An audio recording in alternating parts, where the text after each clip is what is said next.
Hey, New Life, Joel here with you today. Wanted to share something with you that Paul writes from Philippians chapter 4. And he writes these words.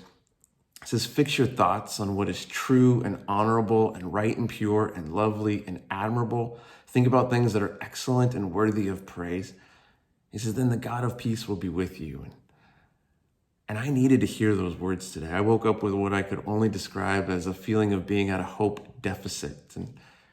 And reminded of the fact that God promises to give us his peace, to be with us, and yet also invites us to take some steps in our journey with him. And here's what Paul's reminding us to do, that we can choose what we're going to focus on, that when we fix our thoughts on the things that are good, God meets us with that and fills us up. And so as I began to move through my day, I began to realize that just because I felt hopeless didn't mean I had to choose to be hopeless, that I could make some choices in what I was going to focus on. And so I chose to engage. I had a conversation with Christy about how I was feeling and just letting her meet me right where I was as I was. And I chose to engage with some inspiring content, some messages that have been life-giving for me. And as I began to take those steps, I experienced what Paul is writing about, that God's peace began to show up in the midst of how I was feeling.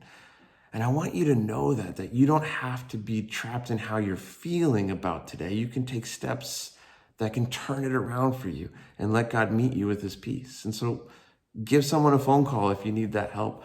Watch something, a message that encouraged you. Be reminded of who God is and the good he has for you. And know that you can have a better day because of what you choose to focus on right now. So take those steps and know that God's peace will meet you right where you're at. And he will get you through this day like he gets you through every day.